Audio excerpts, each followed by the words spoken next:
Nice. I love hiccuping. Alright.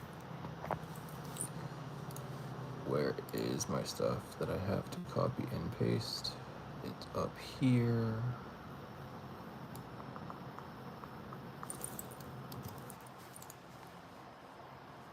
Well, oh, because it's on that, and that's not going to get me anywhere. Alright. Let's do this. Oh wow, the chat actually popped up immediately this time. I love that.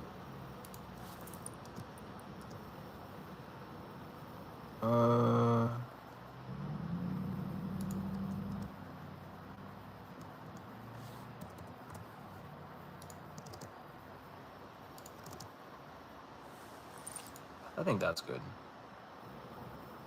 That fixed it a little bit. It's less jumbled.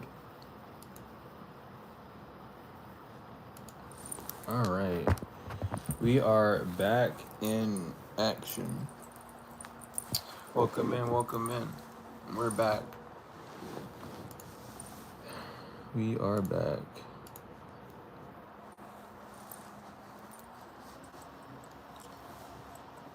And we are...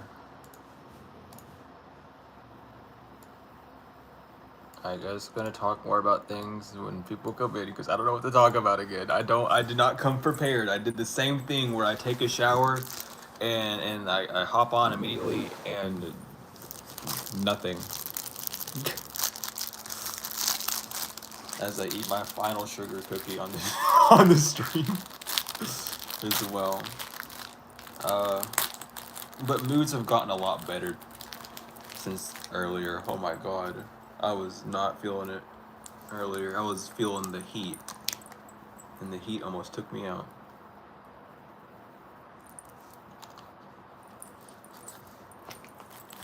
But I also gotta do something as well. Because they wanted both. So I gotta send the books real quick. Can you explain the fundraising?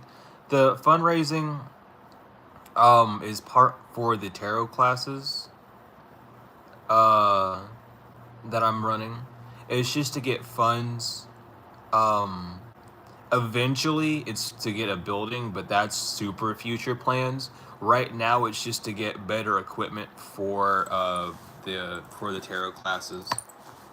So like I would be getting another Raider White deck. I would be getting 2 Raider White decks. I'd be getting a another Radiant version, and then the original version. I'd be getting a better a better laptop, I should say, so that I could actually edit and do all that I need to do. And part of it, like not a lot of it, but some of it's gonna go towards keeping afloat. That or just getting like transportation, so like getting a taxi somewhere or a cab, like place to place, for certain things. But that's what the fundraiser is about. Why do I have the nose ring? Because I wanted it. I just woke up one day and said, you know what, let me get a nose ring. And I did.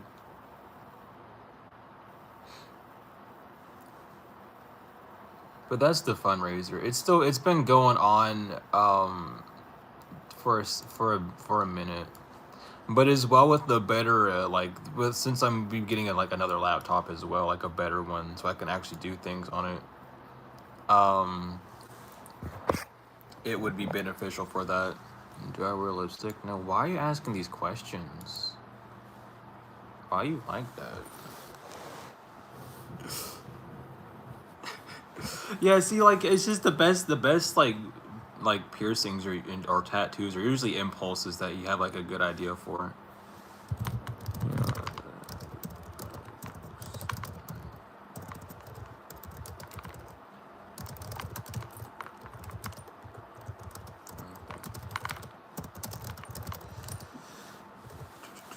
I gotta move my phone again because it's in the way. Awesome. Does it send? It does not send if I hit enter. Awesome. I have to manually To manually send it. What do you mean it seems like I wear lipstick? What are you talking about? What are you talking about? Maybe you just want me to wear lipstick. You know what I mean? Like, I think that's the thing. I think you want me to wear lipstick. I think that's the conundrum right now.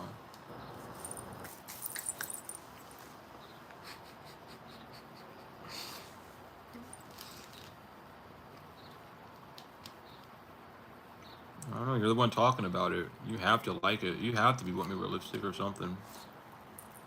I don't know. I don't know.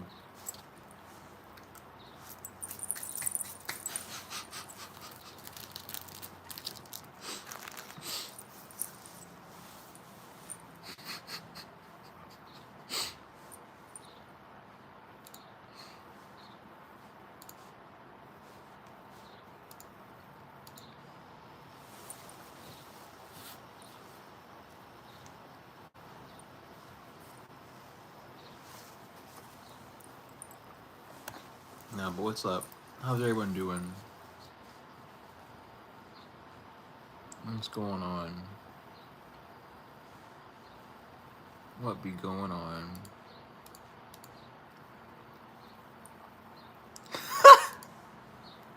Just a little bit.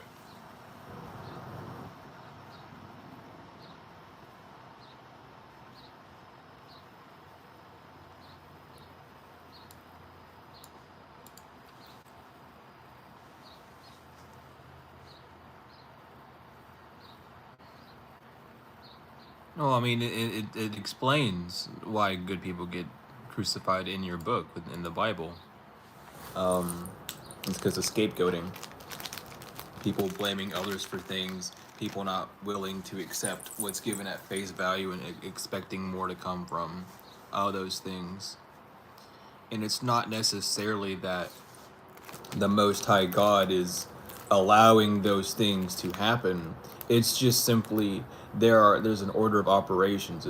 If something were not to happen, then whoever it's happening to would do something to avoid it within some form of circumstance. They would take some form of different action given to them and supplied to them by the Most High God, instead of sitting there and allowing things to happen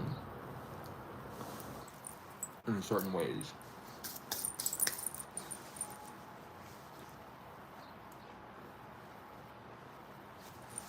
But a lot of it has to do with scapegoating. A lot of it has to do with like putting blame on people that don't, well, that don't deserve it from an external point of view, without getting too deep into it, right? How do you know if you are in alignment with God's will? Are you doing things that create happiness within your life? Do you feel as if you are doing what you need to do, and have you talked to God yet? First and foremost, I would talk to God and just be like, I need to know, am I doing what you will of me? Is there something I need to change? Is there something that you would rather me do differently? And then sit and listen. Be in a quiet area and just listen. And you shall get your answer. Ask and you shall receive. Look and you will see.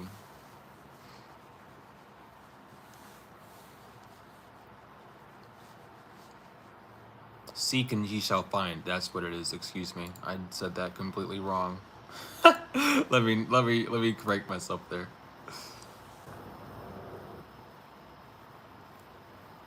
What do you mean by try? Are you trying to hone in on something that you can't hear, or are you sitting there and waiting patiently to be spoken to? Not all speaking from the divine, from God, is going to be a voice. Sometimes it will be a feeling. Sometimes it will be a sign, or uh, what some people call a coincidence, but it's really just a sign to show you of further. You know. And as well, if you are having trouble speaking with God, spend time within what you believe in. Spend time within your belief system. Delve into it more. Get closer to the source of it. rather than depending on external sources to deliver you what the internal is trying to show you, right?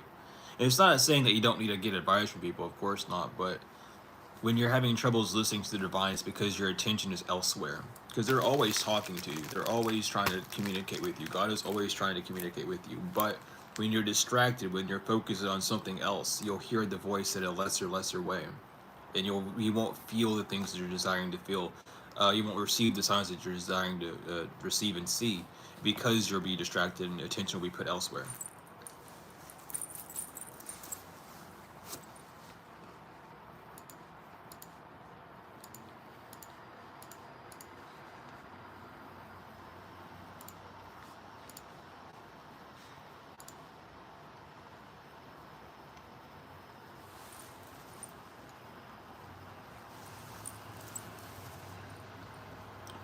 Work on grounding. If you have a hard time sitting still, work on grounding. And just practice, like do some root chakra meditations, practice mindfulness. Just get used to sitting and observing without needing to get up and do something. Like just sit and look outside the window for a while and just allow your mind to escape within that field, within that realm, right? Just really work on patience as well. Patience will also help you with needing to sit still. Because a lot of times when we ask questions to God, we expect to have an answer immediately. Sometimes it takes a while, right? It depends on how close we truly are with God, with whatever God that you're praising to, for whoever. But it's as close as you are to them, as quick and as loud the response will be. So practicing that, and as well making it a conscious effort to get a closer relationship, being someone to always ask God the question, like, what should I do now, what should I do here, right? Even though you might not get an answer, you'll get an intuitive nudge to do something, to go somewhere, to do to take some form of action. And doing that will build up a relationship, because it's a two-way street when you're working with God or the divine, and you have to be putting in some form of external effort to receive the internal funding, or like whatever word we use, funding.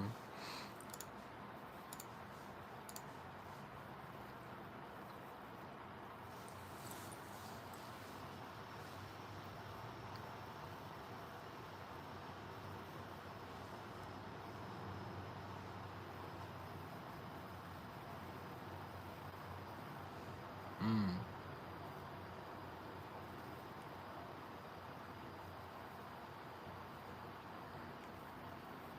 Have you lessened your practices? Have you lessened what you do? Whether how you connect or anything of that nature, because that could be a sign for you, as well. And as well, whenever you do try to talk with the divine or God, don't struggle about it. Meet them on an equal ground. Don't make yourself seem lesser than them, because you are them. You came from them. So don't lower yourself or who you are for that type of being, for that type of placement.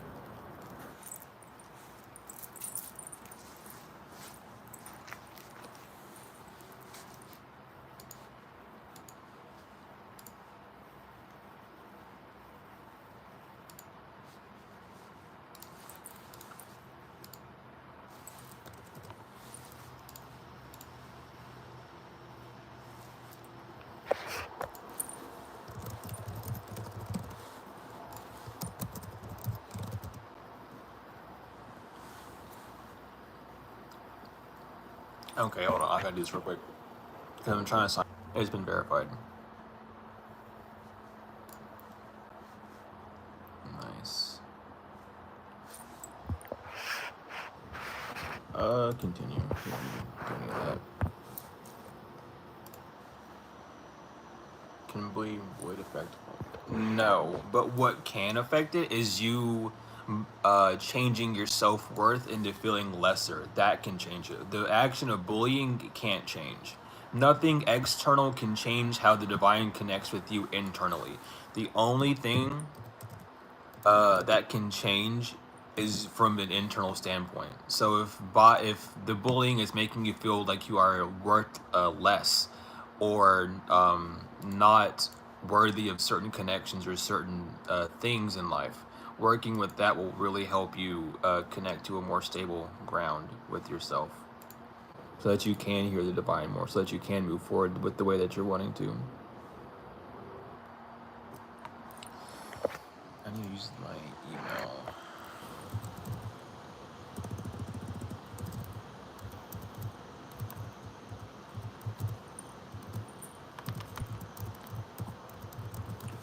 Welcome in. What do you mean it's wrong? Oh, what the hell? That is wrong actually. Yeah, you're not wrong. That actually is wrong. I put it in wrong. But welcome in, welcome in. But definitely working with that will help you a lot.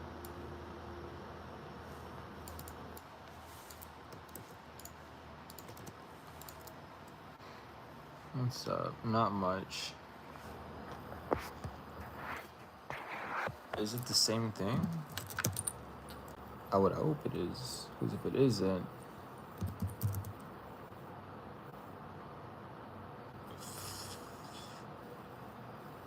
oh damn. Well, I don't remember the pin.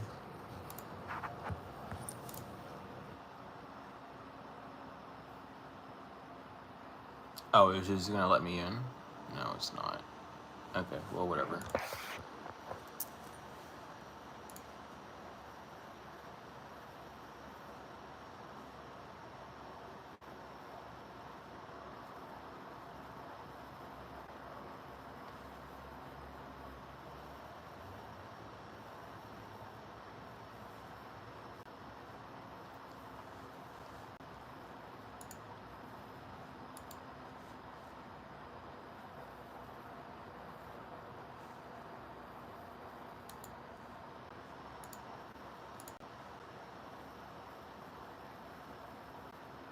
Work with your heart chakra.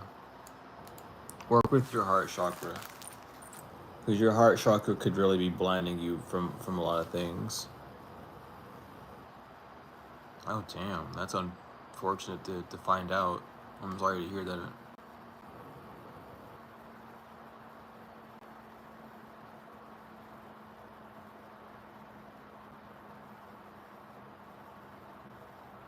Yeah, I mean, that's not really a reason to be afraid. People want the truth, but, do they really want the truth, or do they still want to lie?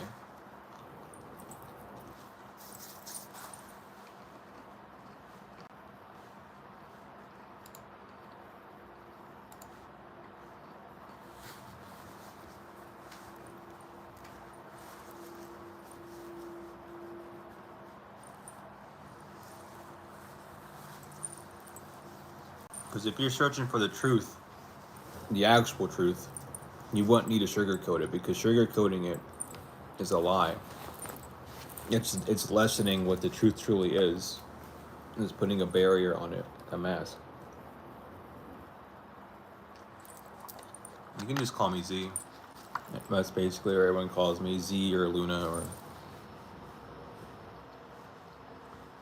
But yeah, the name's Zahara, but people just call me Z. And it's just how it is. It's just how it be.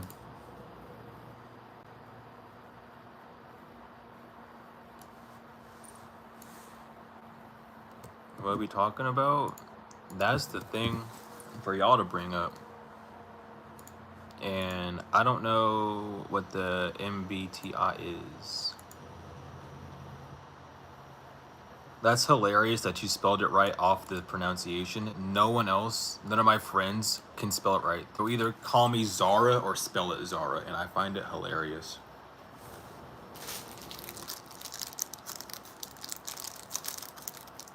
What's the best way to send a dono to me? I will post it in the chat. That's not what I wanted to post. So the best way to do it, I will erase two things. The best way to send donations would be either of those.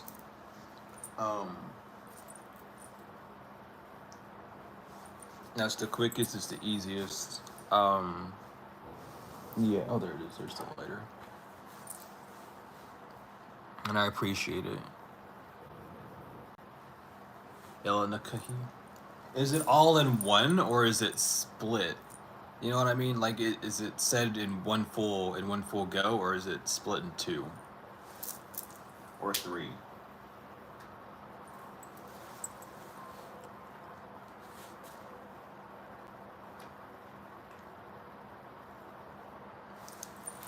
In one? Got you. That's actually a really nice name.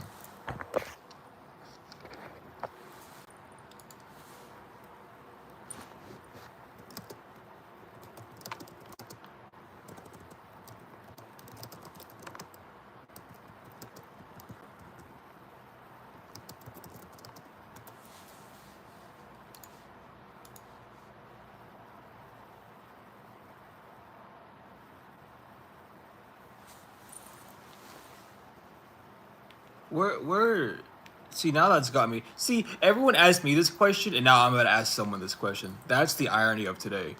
Where are you located? Because that is a very unique name and I very much enjoy it. Unless that's just like a username. Either way, it's very unique and I enjoy it.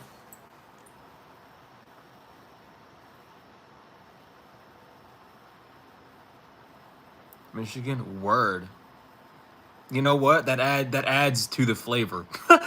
I would have not have expected Michigan, but that adds to it. That's a like, huh?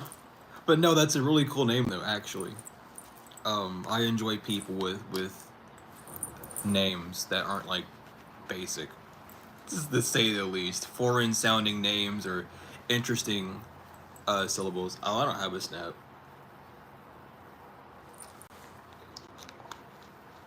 Oh, well, uh, Vita. um, so I got it. I got the email on my other Cash App, and that Cash App doesn't work. Um, you might have done what a lot of people do, is they might have put the Y on Stumpy.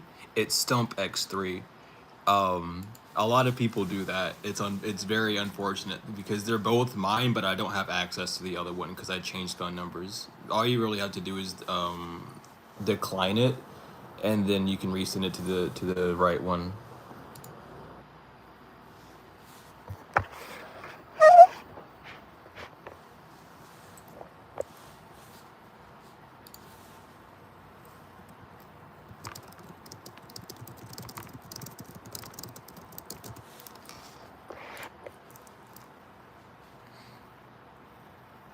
One topic a month.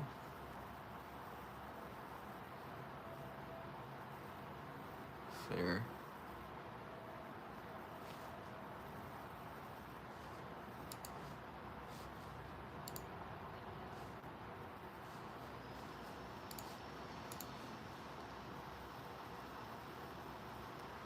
Goodness, Mark. Thank you. Um, but yeah, I do need to tell you, Vita, it did send to the wrong one. So just hit the cancel, because I have to confirm it, and that's like the big reason why I don't have to confirm most things whenever it's sent. But I was actually, funnily enough, I was trying to fix that. No, you're good. Don't even worry about donating if you can't. It is just one of those things. Some people can, some people can't. And regardless, I appreciate you just being here and showing up and being positive and spreading good energy at the end of the day, truly.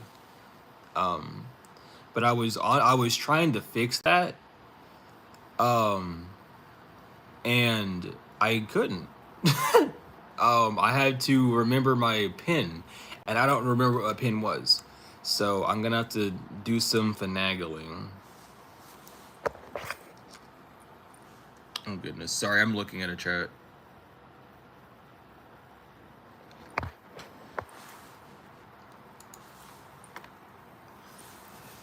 I have Discord, yeah. I will actually, since I'm thinking about it, and because you mentioned it, I can remake a Discord invite because we do have the Discord up and running.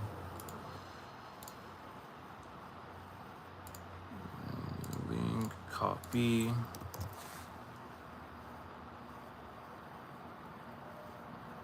No, you're good, Melanie. You take your time with that. Truly, don't stress yourself out with that. And thank you, Vita, again. I really hate telling people about that wrong Cash App because it's so unfortunate. And thank you, Mark. I just got yours too. Thank you. Because it's just such an unfortunate thing because it's like, hey, you actually sent it to the wrong one. And I know it's not like a big issue. It's just like it's such a small annoyance that it's like, wow, like, okay. But there's the Discord link if you're wanting to join. You can add me from there. Um, but in the Discord, we will be doing the same things that we're doing on YouTube. Just classes and teachings and stuff and sharing, like, knowledge and stuff. Um, it's 4 a.m. That's what's up. I was up at like 2 in the morning last night. Did a little secret stream, and that shit was hilarious because not many people showed up, but it was so bizarre. Mr. Curls, yeah, they'll be back here soon. It will be more of an afro than a puff down. That's the main reason why I wanted to cut my hair.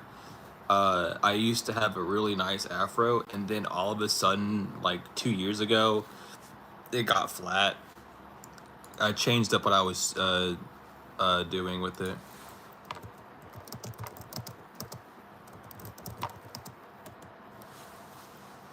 Yeah, I got it. Thank you for that, and also thank you for the like spam too. I appreciated that.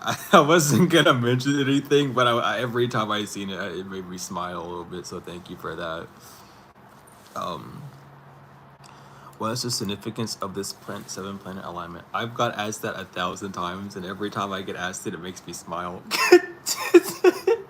But the seven planet alignment is talking about the new Earth. It's mentioned in Revelation 21 of the Bible, where they are talking about the sun and the moon aligned, and all the planets lined up in a parade, and created a vision of a new heaven on Earth, and that is what this planetary alignment is. It's getting people ready to fully step into their full image of who they're supposed to be. It's getting people ready to fully step into the life that they've been working on and manifesting. The past 3 years have been super relevant for a lot of people because a lot of people either started their spiritual journey 3 years ago or they got kicked in the ass extremely hard 3 years ago. And that was to get people going on the right path so that the alignment would work. It's just the awakening of the souls. So the alignment of the planets is really just getting people ready for the life that they need to live.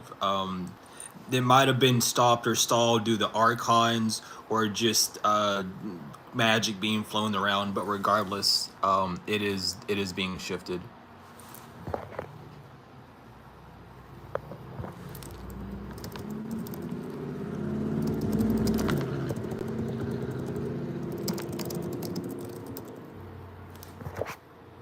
I forgot to spell words correctly. If I'm looking at my phone, it's because I should just minimize it. I need to stop doing that. I can just minimize it. I'm so silly when it comes down to this stuff, dude.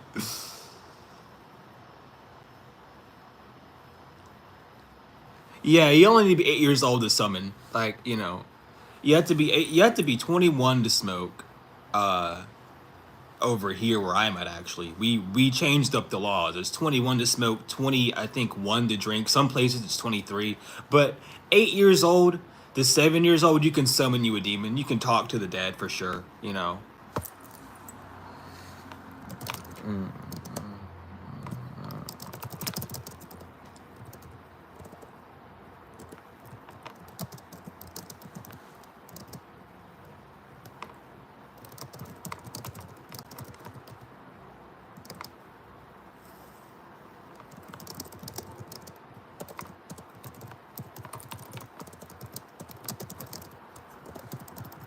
And if you see me rapidly clacking my keyboard, I am messaging people at the same time. I am multitasking like a motherfucker, as always. But there's a lot. There's truly There's nothing wrong with the world, and it's our observation that's wrong of it. But people are just gonna make weird laws and do weird things. Um, do I have a disability? Yeah, I have seizures. Thank you, goodness, Mark. Thank you for the gifted membership.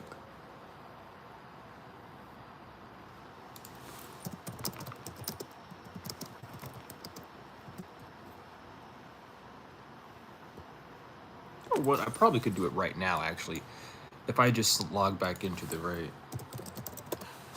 thing.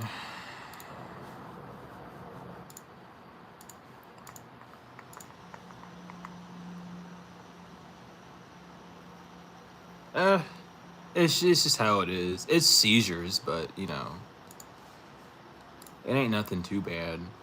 I don't have them that much, but it prevents me from driving completely. So that's the unfortunate part.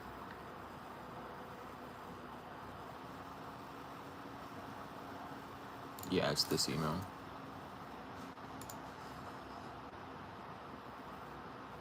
Yeah, it's a little bit unfortunate, but again, it's nothing like that I can't get over.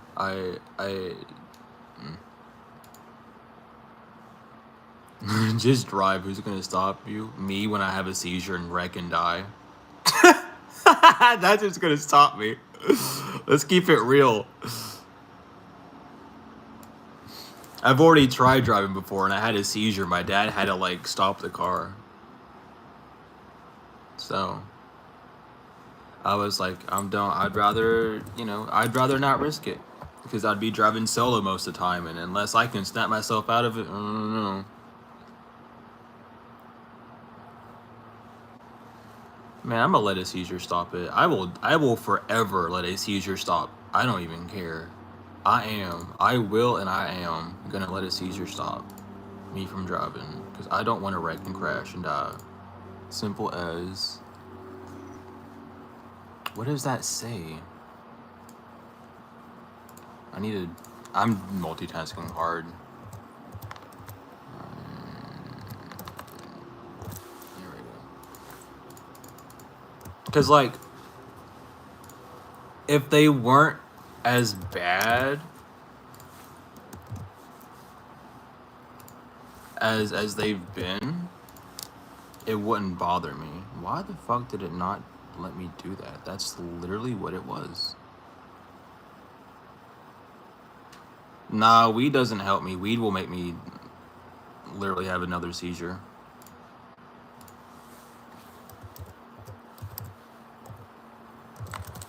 Because I used to smoke a lot and it did not help at all, actually.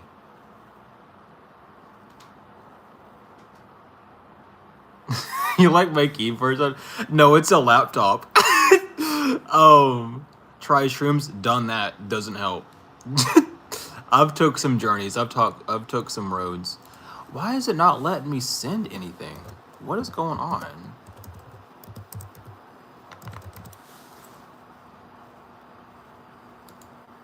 I'm gonna have to do it after. That's okay.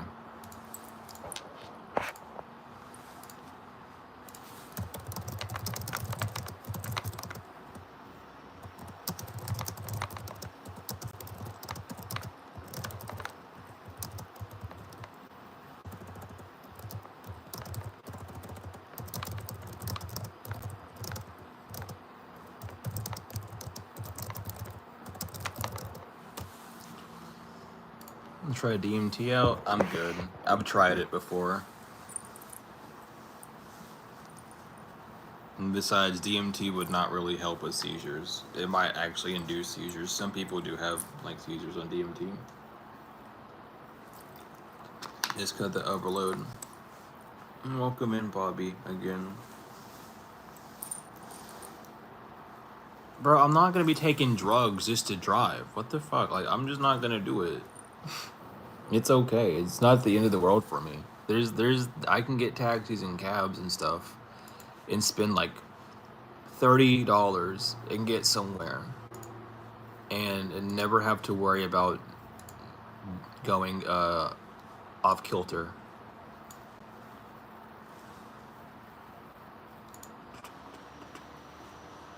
So, yeah, you know what's better than driving? Walking. And I love to walk. So, I would rather walk than get a cab. But, um, you know, if I have to get a cab somewhere like long distance, I'm gonna get a cab.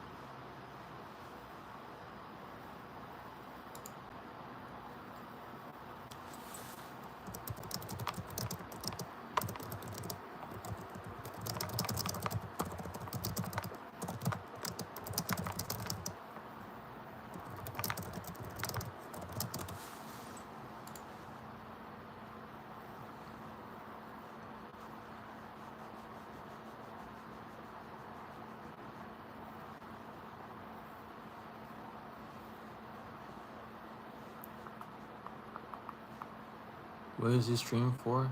Uh, Communication, donating, doing a fundraiser. We're just talking, sharing knowledge, talking. Yeah, I game a little bit. I I don't anymore, mainly because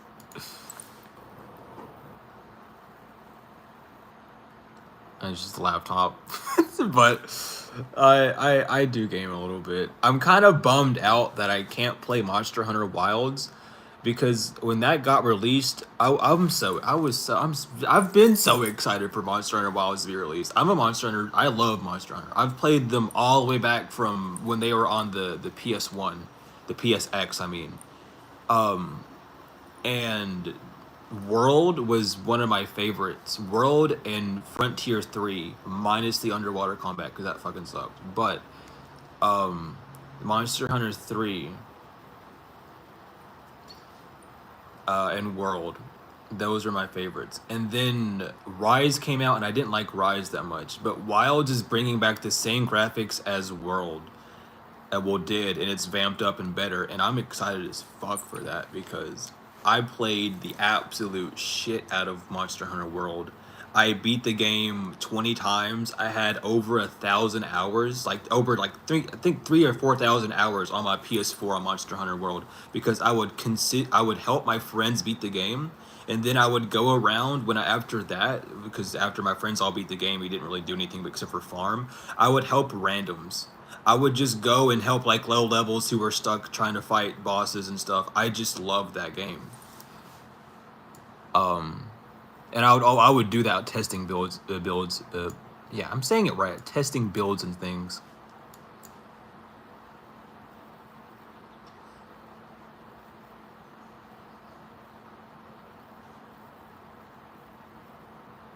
Yes, the art of war works on a lot of things. The art of war will literally tell you how to engage in warfare, how to move in warfare, and how not to act in warfare. Like it tells you the entire like mentality of what it is to be in war.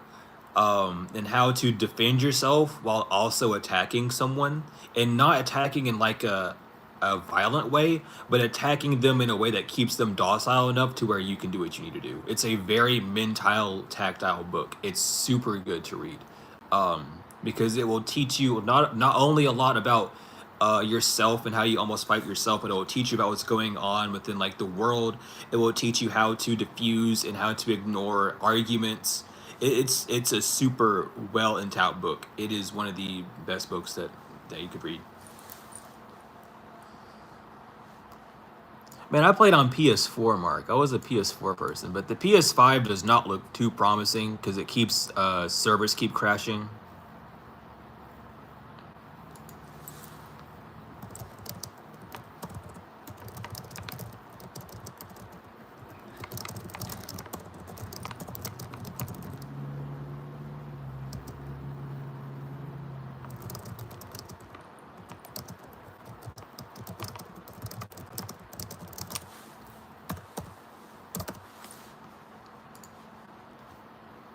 PS2 Guitar Hero. Yep, that's a good one.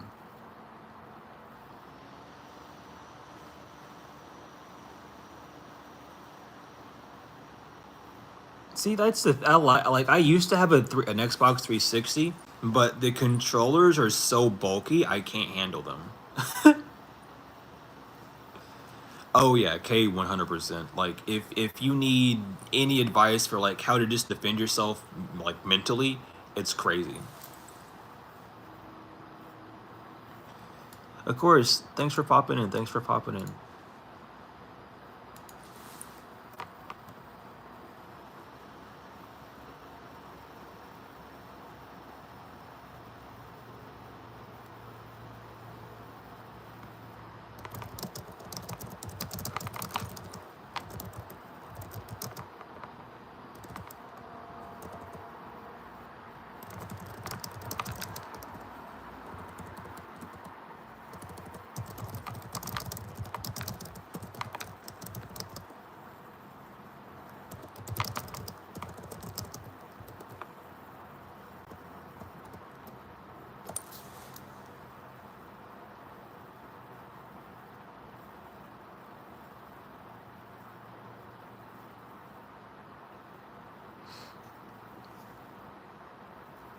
But yeah, it's just the controllers are too clunky. I literally zoned in on typing something to someone. My bad.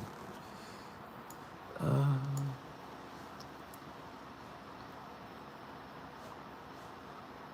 can we discuss the Matrix? What about it? We sure can, but what about it?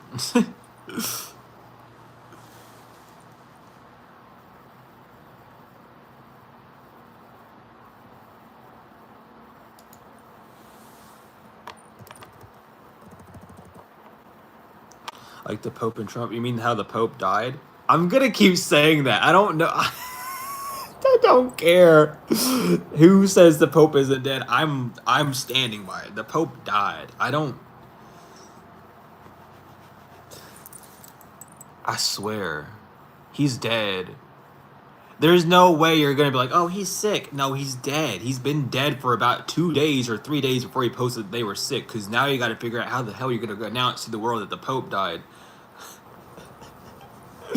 You got to make the radio broadcast. You got to tell them to play certain songs and enter certain frequencies to do X, Y, Z.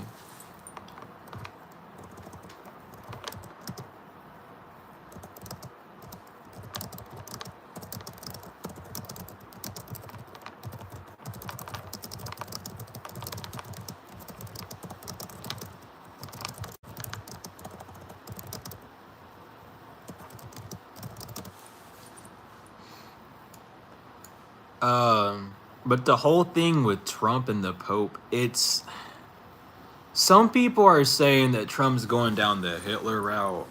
I don't know how true that is. I haven't really been paying attention to politics as of late. Um, but there's a lot of um it's the same like the best way to say it is the same like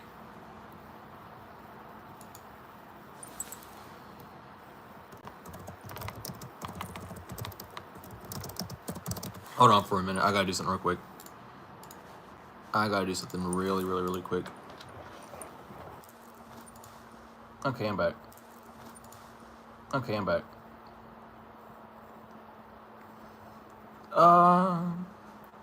That did not take as long as I thought it was actually. Yeah, there's a lot of gaslighting in the spiritual community. It's not a lot of people who are spiritual are actually spiritual in the sense that they want to believe that they are. How am I? I'm doing well. I'm doing well. Just relaxing. Just chatting.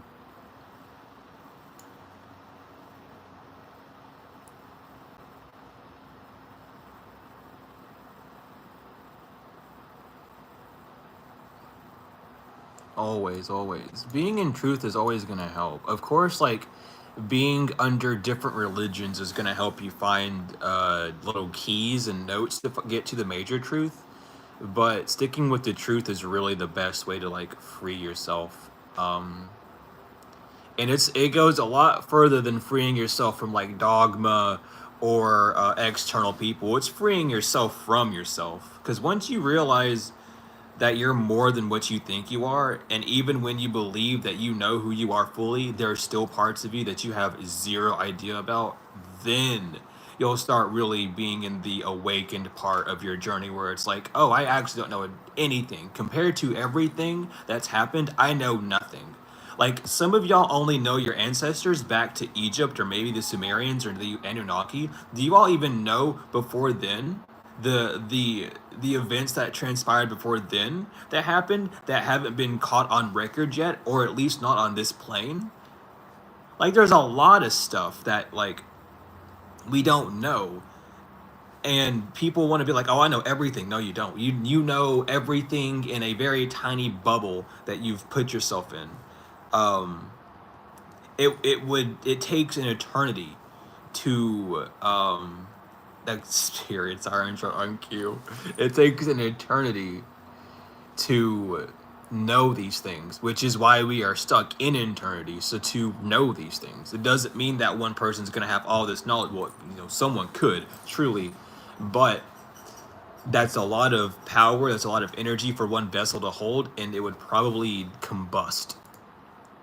It's the same thing as, like, imagine if God actually touched you. You would die.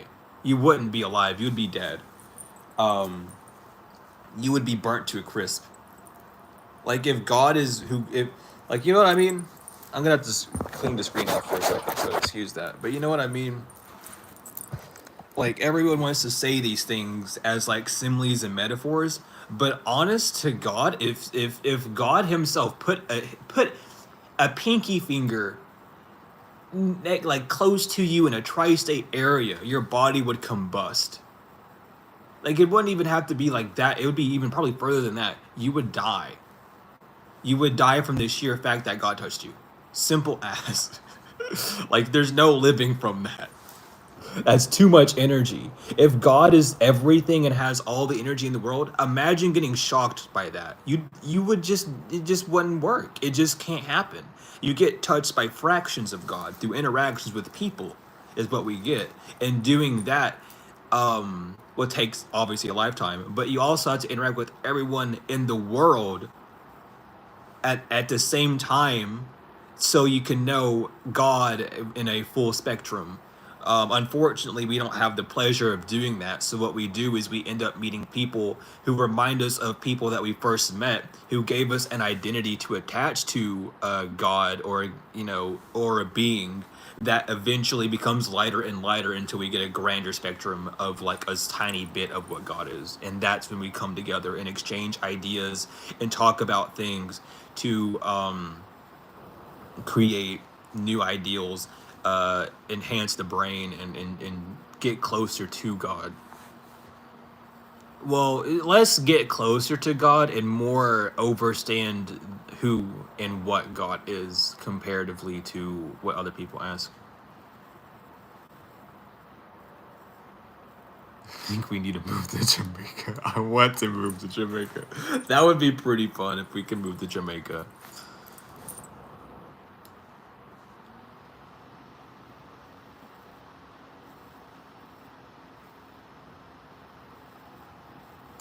Exactly, Anchor. God, if you really want to break it down even more, God is a man who breathed his life into us, and we're just living souls. It says so in the book. So God is a man who has more power than us, who has created us, and we are just walking souls. We are made in the image, that means of the flesh of God, meaning God is of flesh. So what would God really be, you know, comparatively to what we've been told based off of, like, scriptures and breaking them down to XYZ, it's all these things that people don't look at because they're afraid of ruining the scripture, or they're afraid of ruining what God looks like. But again, that's like a fleshly thing. God didn't ruin anything, because if God ruined something, it wouldn't be in creation. God's all perfect. It's just man who's messed up, and because we're both agreeable and disagreeable, we have Yah and Wei in us, the yes and the no, the light and the dark. Supposedly, so far, the furthest that we know of collectively is Anu. and he is Eliwan Eliwan El, or the most high, who is above the most high as he created the most high, as a way for us to become more in tune with who he is, and eventually raising our consciousness enough to know who he is will allow us to know more of life, or just not of life, but just of things in general, of who God is, of what God's doing, of all these things.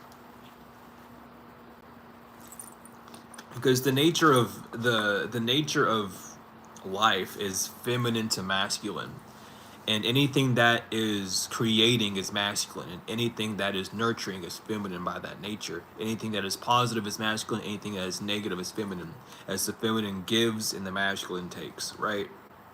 So once we get to the creator, who created the creator? Well, space did, or a form of darkness did, and we don't understand that darkness just yet. That's why people, scientists and chemists and stuff, keep trying to break down these chemicals and atoms and shit to the smallest bit that they can, and they still end up finding two for some reason. And the only reason why they keep finding two is because singularity is never going to exist in the way that people are trying to talk about it. There is no one.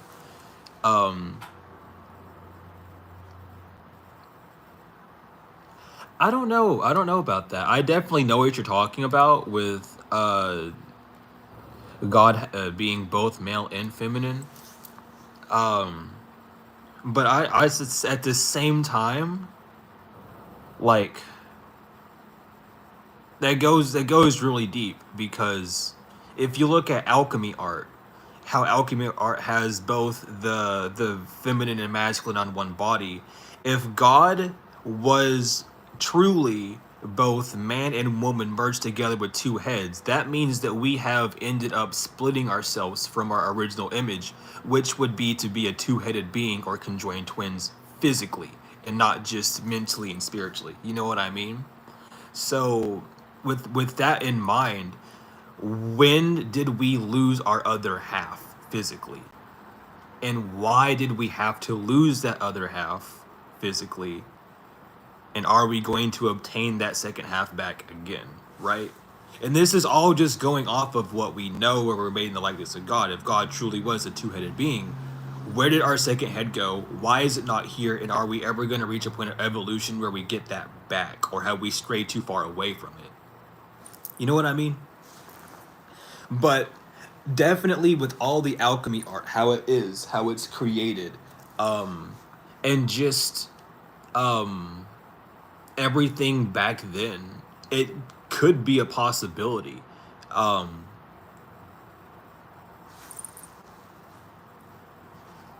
and that's the big conundrum as well, because if that is the case, again, like why did we split? Like, what actually caused that physical split? Because would it be a mutation that happened, or was it truly just like us ignoring the other side for so long that it actually became reclused? You know what I mean? But it's something that to really think about. It's not a theory that I denounce either, because we are two individuals. We have the feminine and masculine elements inside of us internally. So at some point, it's going to be both at the same time externally on that sense. You'll be a mod. Can I mod you from here? Oh, I can.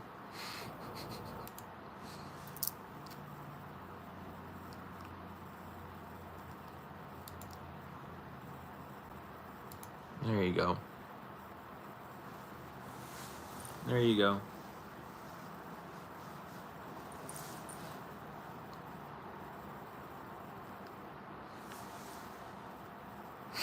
Toss you the hammer. You got the hammer.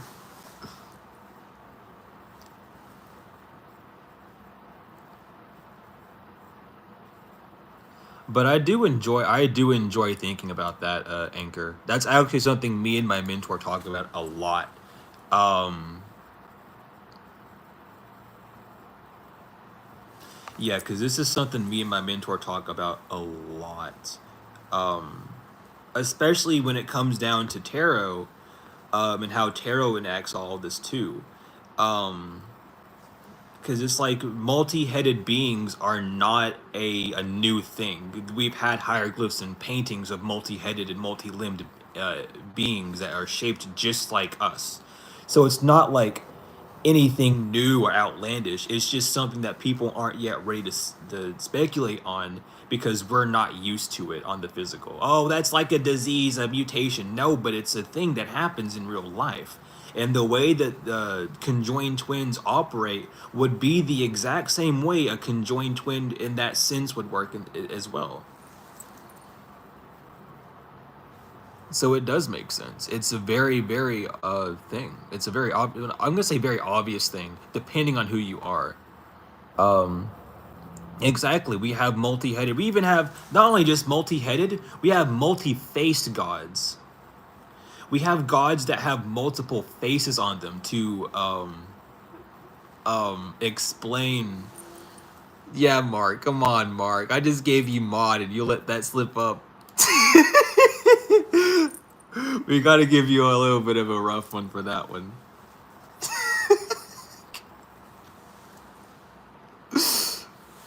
No, but like, because the multi-face thing was to explain the duality within yourself. That was another way of explaining the masculine and feminine elements inside of yourself.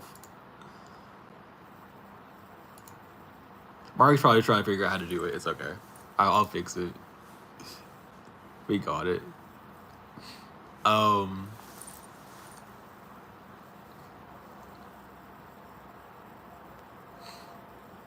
but yeah, it's all there in front of us. It's just when we start to look at it, that's when things are gonna start changing. And I, for one, like looking at things like that because it's if you want change to happen, then you have to be able to do something of that nature. You have to be able to think about it on those ways in that type of element, which can be mind-boggling. Some people just aren't ready to admit to think about it that way. Maybe because of religious dogma or feeling like it's blasphemy. But yeah, it is. But it always happens. It always happens. Um, but it's interesting stuff to talk about, to really delve into. And hopefully it's going to be something that's talked about more. Everyone's stuck up on the Anunnaki. Um, Not many people are stuck up about like being like these other things. Like, yeah, everyone's aliens and Anunnaki and the gods and the Egyptians and stuff. That's cool, but we're further than that. If that's what the base consciousness is aware of, then what's the actual like higher consciousness aware of? Mods need compassion, yeah.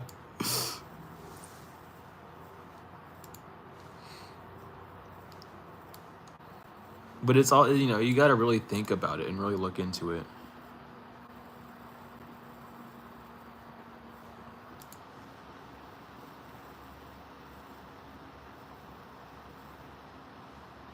The Roman Church. And blasphemy means to breathe out, by the way. For something to be blasphemed, it needs to be breathed out. So if you can't breathe out, is it breathing out or breathing in? I forgot which way it goes. It's in, isn't it? I can't remember. I can't remember the full breakdown of it. I think it's breathing in. Um, Let me look that up actually. I need to look this up because I remember talking to someone about blasphemy, and it's not just spreading tongue and like false tongues. It's actually like a breathing thing.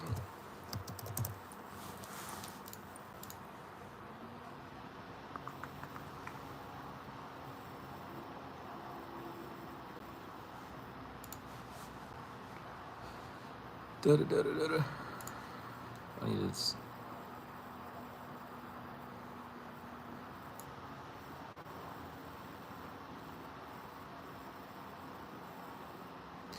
I forgot what it was. I forgot. Oh my god. I have to go.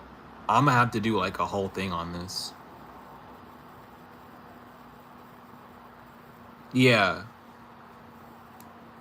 It's really like something to do with breaking down the word, the actual etymology of breaking down the words. But that's important to be looking at as well with certain words. And I love looking at etymology of shit like that. But I think it is femi.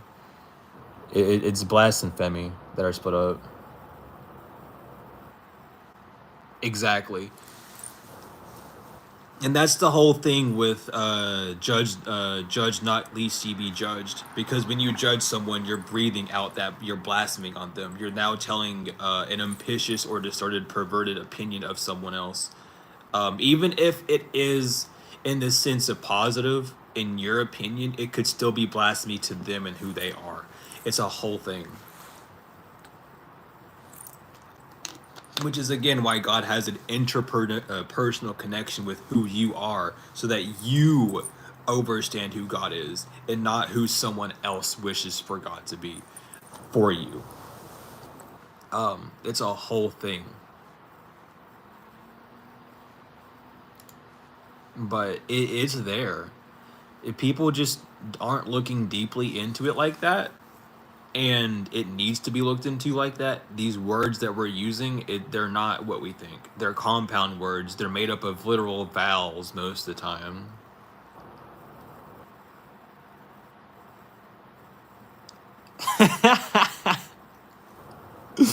Mod means somebody to get my laptop out so I can see. I feel that. Sometimes I have my laptop and I still can't see. So good luck.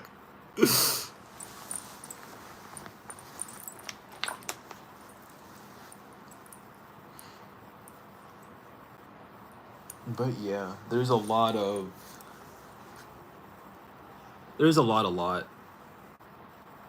all I'm gonna say. There's just a lot that we have yet to uncover when it comes to words.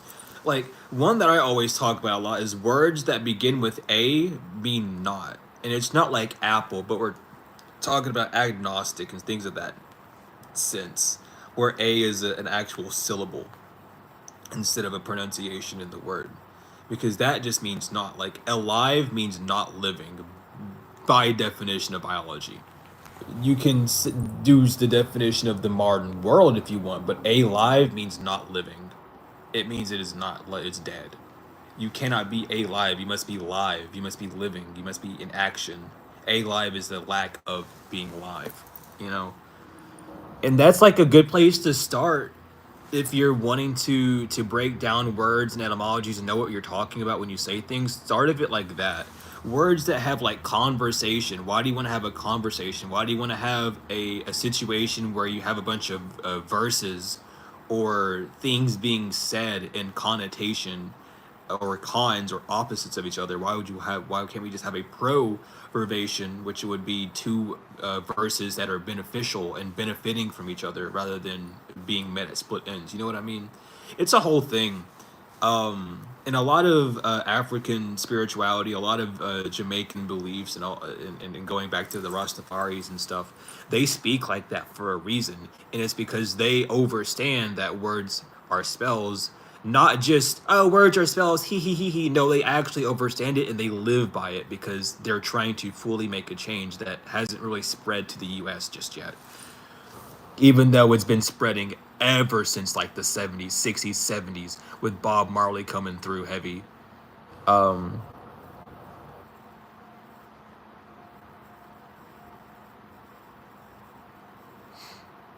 so it's important. There's just so much. There's a lot that we really don't focus on. But at the same time, that's the beauty of it, because why would everyone want to focus on it at the same time? You know, what would that cause? Something not very pleasant. All that energy being focused in on once, all everyone on Earth focusing on it at once, that'd be fucking awful, actually. On chaos magic? Uh, Personally, it's not a big bother.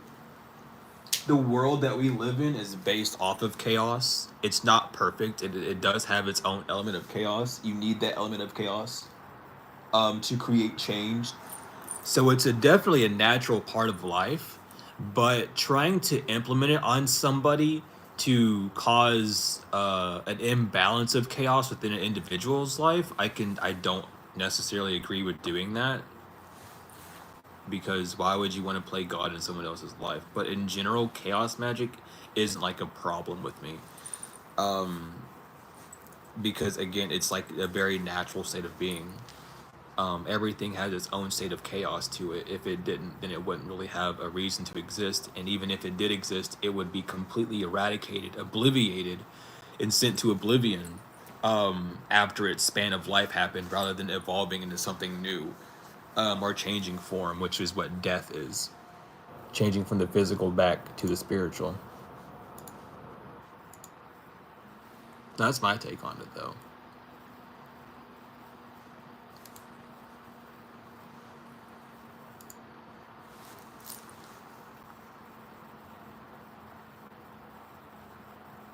Because again, like, it's about knowing what these words mean, because they're just compound words.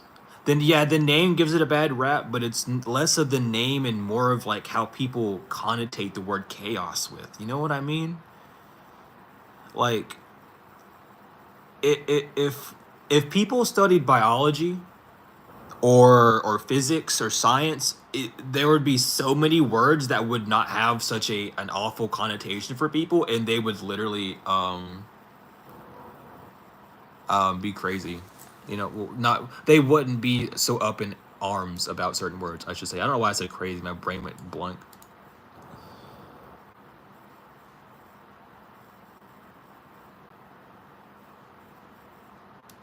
Uh, I mean, hell is really a personal standpoint. If someone, especially if this person is of a biblical faith, and they're telling you that you'll go to hell, just remind them that it says in the Bible that it's not up to you to judge someone if they're going to hell, and that means that they're going to hell instead, because they're the one trying to judge someone else. So now, since they're judging you for your life, God's going to judge them for everything that they've done up to that point and after. And if they, that puts them in a position to go to hell. So I wouldn't worry about anyone saying you're going to go to hell, because they'll go there first. If anything, you'll meet them in hell. You won't go there. They'll go there first, and then you'll meet them, if that happens. You know what I mean? Like, know your religion if you're going to come at someone, because that shit will bite you in the ass so quick. Judge not, lest ye be judged. So shut up. Don't say nothing about no one. Exactly. One finger pointed at you is three back at. One finger pointed at me is three at you. It's literally it's there.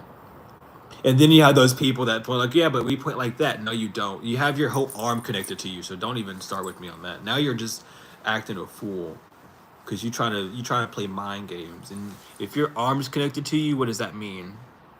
That means you're pointing, and that's you, projector. What about creating one's own religion?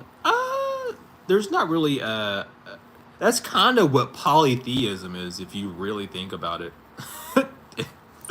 Like, it's just making your own would really just be taking what already exists and giving it your own personal spin.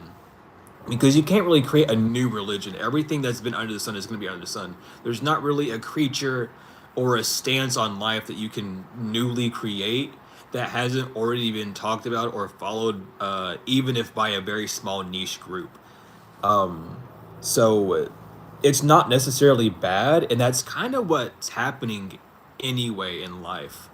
That's kind of what happened with the whole Roman Empire when it started to get split up with its religious beliefs, and then you started having all these branches of different religions and stuff. That's basically what was going on.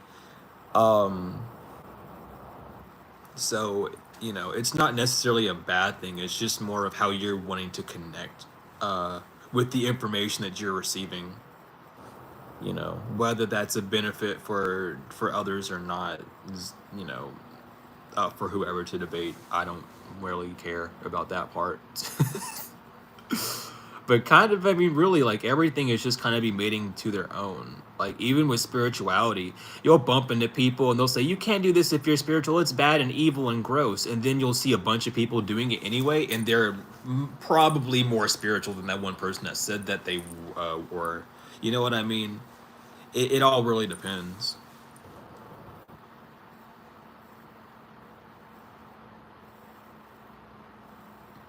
Oh, I know exactly what you're talking about. Um, what are they called? I used to have one. I still have one. I still have them. I just haven't used them. I know what you're talking about. They're actually called servitors. You're talking about creating a servitor. Um, those are real. You can genuinely do it because it starts off as a egregore, as just an entity that's taking in energy, whether you're writing it on paper or actually creating it. But yeah, so you might just be creating an egregore then from that stance, but because servitors are a lot more powerful. Yeah, but I know what you're talking about. I've created a servitor. I literally had to at one point in my life for protection purposes. And that's kind of why I get so much information about the spiritual courts because I made him in charge of everything when it comes to my court system in the spiritual realm. And if anything happens, I talk to Michael or I talk to him. And it's like, one of you all got to figure this out for me. And it gets figured out really quick, really fast. I went as far as to make a natal chart for my servitor. Um, and you like when you have one you really have to take care of it. You really have to like keep up with it because if you don't it can become unruly, it can get more power than it needs to, it can start ignoring you, it's a whole thing. So being very careful when you're messing in that sort of field, but it's a real thing, and a lot of people do have servitors that are really good for helping people out in certain times. Some of them require a sacrifice, whether that sacrifice being like food and action that you need to take or something of that matter. But they all have certain rules that they have to follow as well. But they are interesting. Uh, I actually one day I made I turned one of my Yu-Gi-Oh cards using sigil magic into an egregore.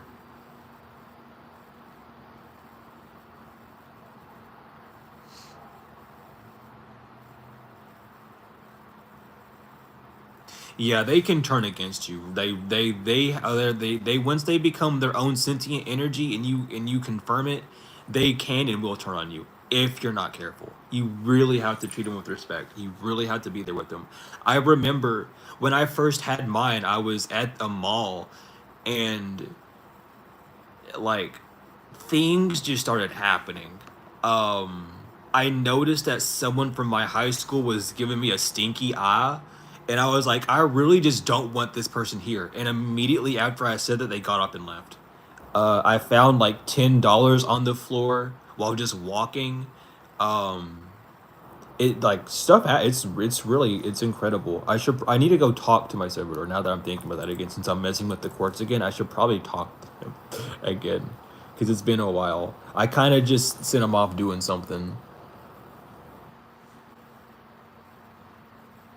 I literally used the dragon raw, the dragon form of raw. I literally was using that card as a servitor. Um, so it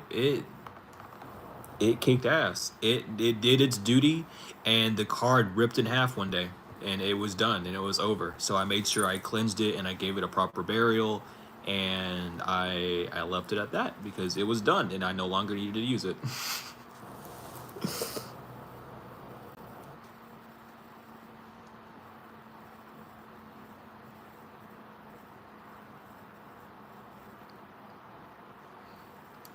But it's the thing.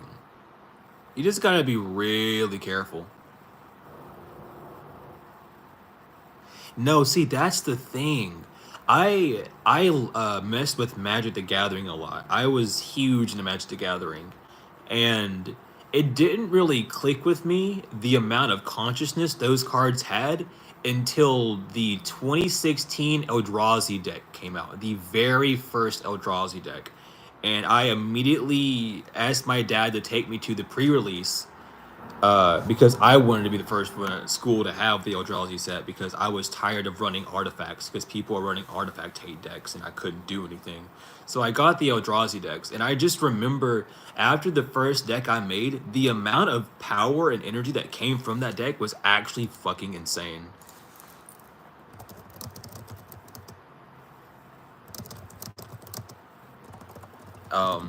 And it kicked ass. No one could beat me with me on Eldrazi deck either. It was crazy. But the amount of consciousness that goes, and even for Pokemon, even for like Bakugan and like especially for Bakugan, because they don't only have the cards but they have the fucking ball too. Like the amount of consciousness, because you have to remember everything's made with the reason, with the purpose, and they have a backstory of their own. These are entities that we're messing with that are idle in idle form that you can call on and use as energy for assistance and things and stuff. And it like when you really start looking at it like that and knowing that like that's what's going on, even down to a chair, you consciously know that that chair is there to sit on, but sometimes you can use it to stand on, and that's when the stools invented. All these things have consciousness inside of them, built inside of them, even though they might not be the original thing. The idea of them still is alive and very present and very forceful as it impacts every area of everyone's life, no matter where you're at or what you're doing. It's bizarre, but it's also really cool. You just have to be very careful because you're messing with energies that a lot of other people are messing with too, especially if you're using cards and sigil magic. That's something that you got to be careful with, especially if you're using popular cards. That's why my dragon raw card broke in half, because a lot of people use that card because it's such a well-known card. It has a lot of energy attached to it anyway, right? So it's going to be used a lot when people do that sort of thing. Mine ripped in half because it did, like it had to. It was overpowerful and stuff.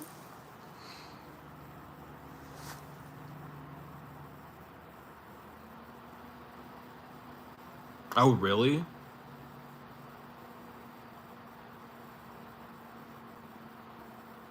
You know, someone else. I've heard that from someone before. I've heard that exact statement from someone before, actually. That really clicked something in my brain. But I've heard that before. Yeah, I cut my hair. We just did a redo, is all.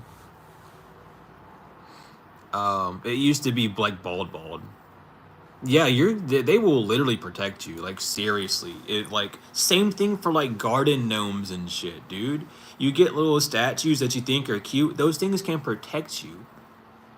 They they can do whatever the fuck. I had my mom before she passed, I had two of her little bears. One was a caveman and it had like an actual club in its hand, and another one was a cowboy with a lasso. I put that on my altar to literally capture and beat the fuck out of any entity that was coming towards me with ill intent. And the amount of like protection and bliss I had in my life at that time was incredible.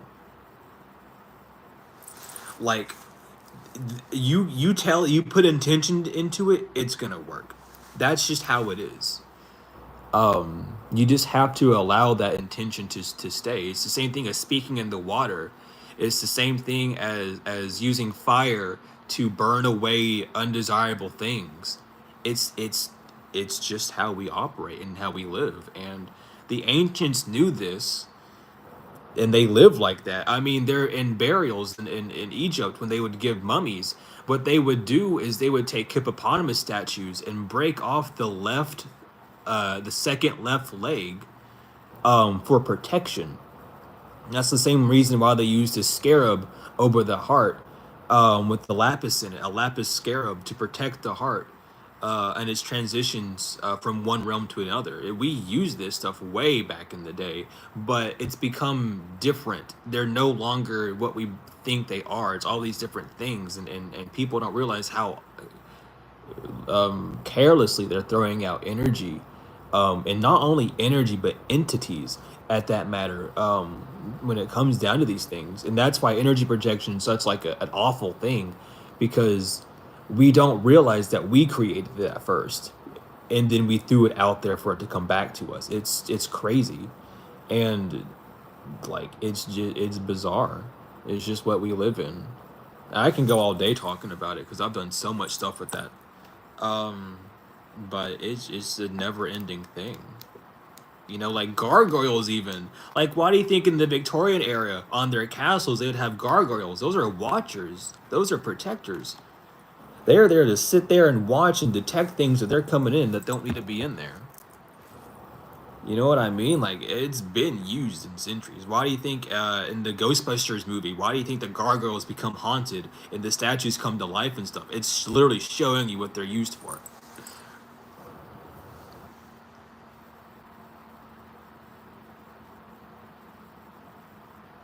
Yeah, that's very true. A lot of people don't realize that a lack of care, a lack of true attention to things, like ruins it. That's why a lot of ancients use bones for things as well. That's why, and that's another reason why I always say that the best form of divination is bone scrying, because you're literally taking something that had a spirit, at a form of animalistic instinct where it only acted out of that instinct and didn't question where it came from, and created its whole life around that. Now you're using that same spirit to guide you, independent on the animal, which is usually um like a coyote or things from that family. Like, you end up getting a lot more direct answers, a lot more feist answers as well. And even then, like back in Egypt, um, they would take jackal bones. Whenever their jackals would die, they would take their jaw bones and inscribe different types of protection spells on it. Not only for like Anubis and things and protect for the underworld, but they would write full on spells. The Egyptian magicians would, and that would be their form of protection. That's why people wear bone necklaces and stuff. That's where that comes from. Is they would literally do that. I want to learn that too. That's a big thing for me, is learning the true Egyptian magic and not the stuff that people know about a little bit. I want the true. I want to know the symbols, what they mean, the language, everything, so that I can inscribe stuff like that, because that's really cool. But that's what's going on with all that stuff. A lot of people don't really know that though. A lot of people don't like focus on it.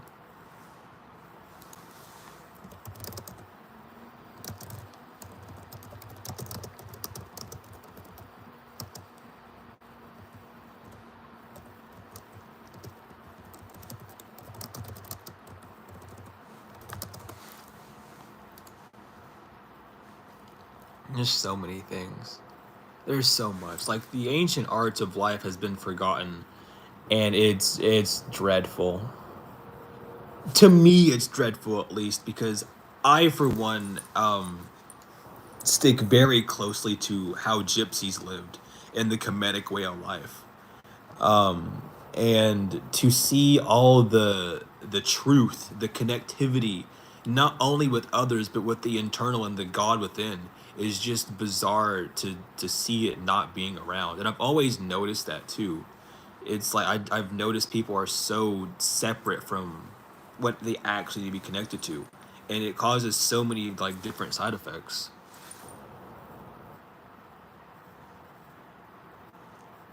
Yeah, like AI, like when AI is used for like translations, it's definitely gonna help recover certain like melted artifacts. Like this, what was it? What, like half of one page of a Sea of Scrolls was translated by AI by some college kid. So it's like it can really help us get back to that point. The question lays, though, are we going to have it another Atlantis when that happens? Are people going to be so enthralled by the magic around them, and with all these new discoveries, that it's going to throw us back into Atlantis, where we're proven again by the gods that we're not able to use their way of life and their words again. So you know what I mean? We really have to be careful with that. especially in this day and age with all the whack jobs doing the shit that they do this in today's time. Like, are we ready for that? Because if you think that the black magic and stuff is bad now, just wait till the ancient arts start coming back up. You're gonna be dying. It's not gonna be, oh, you survived death magic. No, you're just gonna die. There's not gonna be like a second chance. You know what I mean? So are we really ready for that? Or because people were doing plague work, summoning beings, summoning animals from inanimate objects. Are we ready for that? Or are we not? I don't think we are. Purposely I think that God and the entities in control of this realm prohibited us from even learning or finding too much about these things, simply because we've become a lot more agitated over the years. And do you know how easy it would be to start a war using ancient magic in that sense? You know what I mean? Like, whole towns and cities were cursed. And now it takes like a very good like practitioner to curse a small town. You know what I mean? Like, they had to be bona fide. And it's still possible, but it's like we have to be careful with that. We really have to think about, like, are we ready for that? Personally, some people are, but in the grand scheme of things, no. I don't want to live through Atlantis Part 2. I'm okay. I'm perfectly fine. Because knowing how the world is now, someone's going to end up doing some weird shit with the Bermuda Triangle, and it's going to fuck up everything all over again. Like, they're not even going to worry about the pyramids or the or the Ark of the Covenant. They're going to go straight to the Bermuda Triangle and fuck some shit up.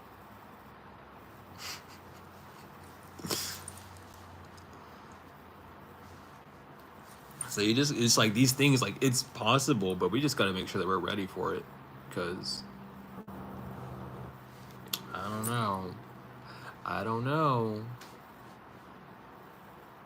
You go to a bona fide practitioner, they can do some crazy shit. Like those people in like India and Afghanistan who are turning into fucking animals because of a practitioner doing work on them and stuff, dude. Like, are we ready for that power in a first world country? I don't think so.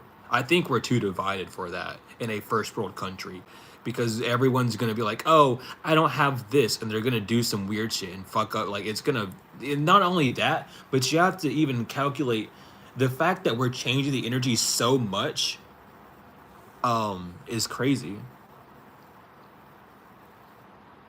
Exactly. We need to learn. We need to have mass enlightenment, because it's just important. And what are you talking about? Should you block?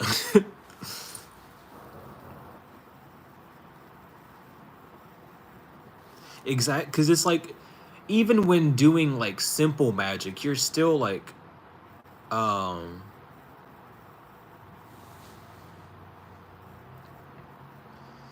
even when it's like, um, oh no, you're not trolling or nothing. We're having a full on conversation. I'm just doing what I do best in dissecting points, because I agree with you. Like, it's full. Like, I genuinely like, I don't know, I love talking about shit like this. This is just what I do. Um, but we need to be mass in line before anything like that can happen.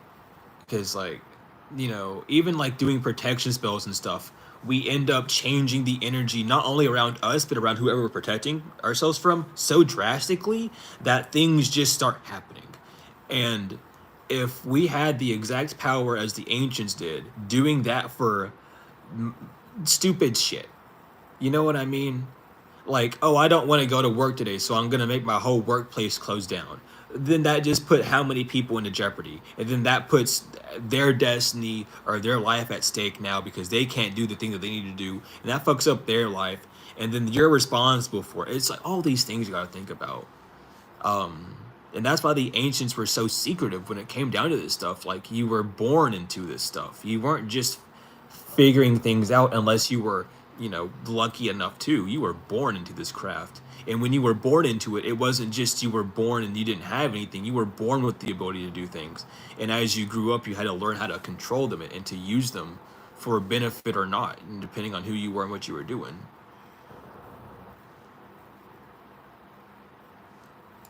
No, the best way, from how deep I've thought about this, the best way that we could enter mass enlightenment is understanding that the God is coming from within.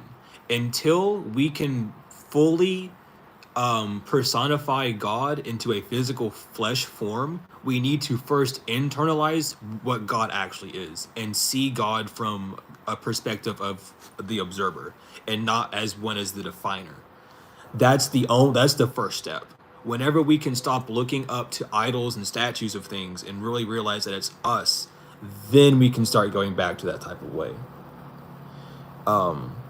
Because again, it's like, because it's like, here's the thing. Let's say we had everything. Let's talk about hoodoo for a minute, actually, because that's the most modern way to talk about this. Hoodoo uses the Bible, specifically the King James version, a lot in their workings, right? And that is very powerful in itself. And the reason why it's so powerful is they're not just calling on that the God that's talking about in the book, but they're calling their inner power, their ancestors, are having all this other backing power that doesn't have that physical form. They're just getting the words from that physical object.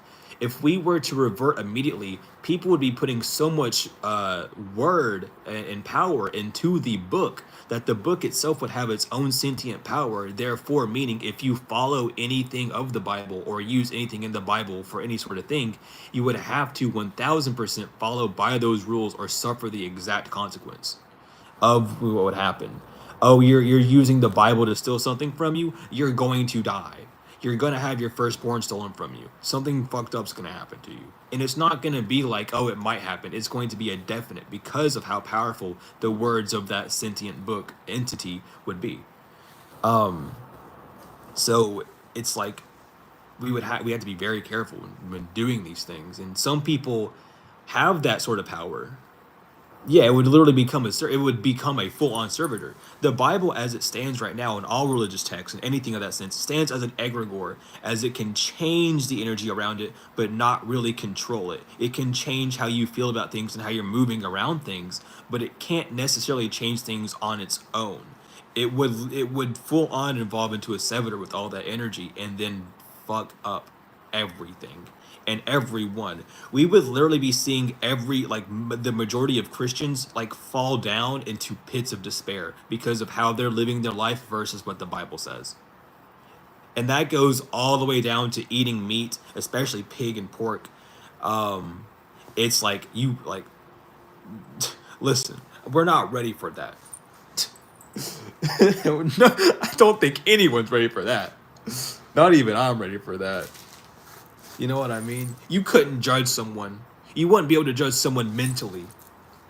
Judge not easy to be judged. You couldn't even look at someone and go, ew, that's ugly. Now all of a sudden, now you're ugly because you just thought about that. Oh, I hate that color. Now all your clothes are going to be that color. I don't want that. I'm fine. Until we can control this thing, I don't think we need it. I don't. But that's how deep it gets. Like, we have, people might not want to talk about it, but I will. The difference between a servitor, an egregore, and a god thought. So an egregore isn't really controlled by anyone. Egregores are just entities that are told to do things. They're like, oh, I have an egregore to make people feel bad, and I'm going to send it to someone. It's just going to go to them, make them feel bad. That's all it's going to do, right? A servitor has more of a god conscious. It's more of a demigod being. So a servitor not only has rules that you give it, but it overstands those rules with its higher consciousness, and then can create its own patterns, its own lifestyle, its own movements based off of that. And you can control that servitor not only from just a vocal standpoint, but from a mind standpoint, because it would be conjoined to you. You would be that servitor's god.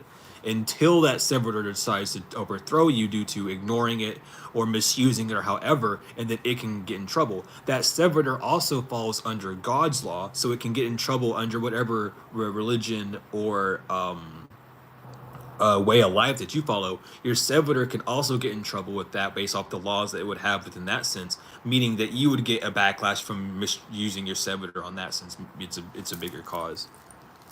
And God thought is more of the existence and the ideas of thinking. Yeah, egregores are smaller. Egregores, like, they're not that hard. Egregores are really just thought forms at the end of the day. So whenever you're so thought up, like you're thinking, "Oh, today sucks," and then everything just starts getting worse and worse. That's an egregore.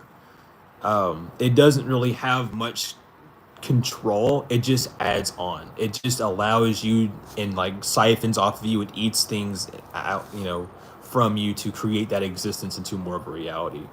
Servitors are a whole other thing. They're an actual sentient being that can really, well, egregores are sentient too to a degree, but servitors will literally, like, you can send them to people and make them see what they look like. Like, I remember my servitor, I had to send them to someone because they wouldn't leave me alone, and they never interacted with me again after seeing them because you fully will send them to it. I remember even hearing, because they were in the same house as me, in the same apartment. I remember them saying, "What's that light?" whenever I sent it to him, and I never heard from him ever again. Like, he never said a word to me for like a week. He didn't bother me for a week. He seen the servitor full on, and it got him to stop.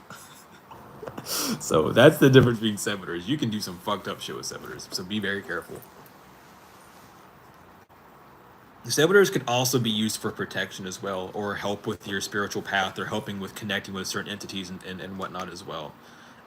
You can also make altars for your servitor as a way of praise. It's a whole bunch of stuff. Because with my servitor, I just had to burn a candle. I literally programmed it to just be, I burn a certain color candle to activate it, and whenever I was done with whatever that servitor was doing, I would draw a sigil on a piece of paper, and I would either burn that paper or submerge it under water, and that would disperse it. So you can do all sorts of shit, dude. You just got to get creative with it. But at the same time, be careful because you're creating a conscious entity. And if you are doing it for wrong reasons and you have your consciousness is going to rat on you and you're going to get fucked up. So be careful.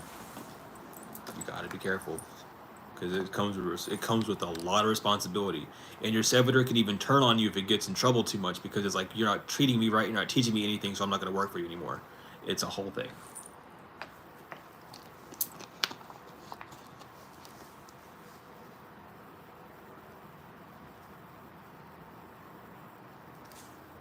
Yeah, that's the thing. You don't want to overuse it. You don't want to overuse your servitors because whenever that backlash comes to you, it's not fun because you take on a lot more than you would think. It definitely can be good. Like, you have to like train with it and work with it more personally, meditate with it and things of that nature. But other than that, it's important to just really like watch out for that. I actually have a physical object on me. I'm not gonna show it. It's in my backpack though. That I actually put my servitor in, so it's always around me at all times. And if I need it to come out, I put it out either on an altar. Since I don't have an altar, I would put it on my nightstand beside me, and that would be activating it. I would either have like a candle lit next to it, or a cup of water, or like some incense blowing onto it to like allow it to generate from that force of energy. But yeah, it's a very interesting thing that you can do. There's a lot you can do. There's so much. I love it. But I'm probably gonna get off here soon because I have some last minute things to do. And then I'll be streaming probably early in the morning, or rising, not morning, early in the rising.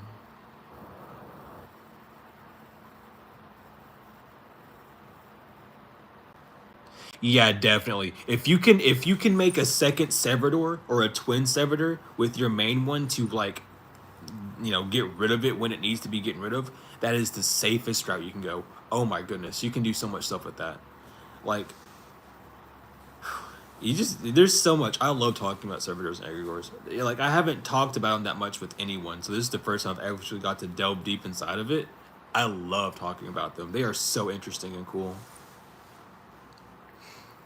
Of course, of course. Thank you for stopping by. It was a very, very good and entertaining conversation. I love having talks like this. Um, but regardless, I'm gonna end it here too. Um, Thank you all for stopping in. Thank you for the ones that donated. I greatly appreciate it, both of y'all, of all of y'all, both of y'all. I meant to say all of you. I meant to say both of them. I guess I don't know. Regardless, I love each and every one of you all to the moon and back, tenfold and forever. And I will see y'all later.